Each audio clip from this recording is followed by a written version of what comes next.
O dahil kung matatandaan mo, Sir Voltaire, nung kasagsagan ng budget session sa Senado at nag-suspend nga sila ng kanilang rules para mapaharap mismo si Secretary Vince Dizon at matanong ng mga mambabatas, at isa sa mga nagtanong noon si Senator Marcoleta, at lumalabas na ang ginamit na ebidensya para makasuhan itong sila Saldico at yung ilang mga matataas na opisyal ay kabilang doon yung testimonya nung dating Marines. At kung babalikan natin yung kanyang pagharap sa Senado, kasama sa mga binanggit din niya ay ang pangalan ni House Speaker Martin Romualdez. Kaya pinagtataka ng marami, bakit yung pangalan lang na yun that should not be named, ang sinasabi, hindi kasama sa mga nakasuhan ngayon.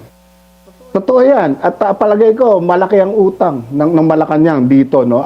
Kung inaakala nila na dahil Pasko, medyo humupa ang mga pagkilos or mga protesta na nagaganap na halos araw-araw ng mga nakaraang buwan, ano? Baka akala nila, nakalimutan na ng tao to, malamig na sila, hindi, nagkakamali sila rito.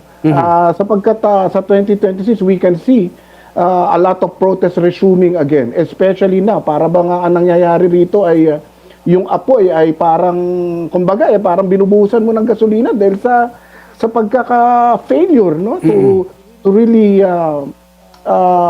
make do or at least patotohanan yung inyong mga commitment na tapos na ang Pasko pero wala. Halos parang sabi nga baka nga ito na nga yung maitatawag natin na the biggest scam of the year.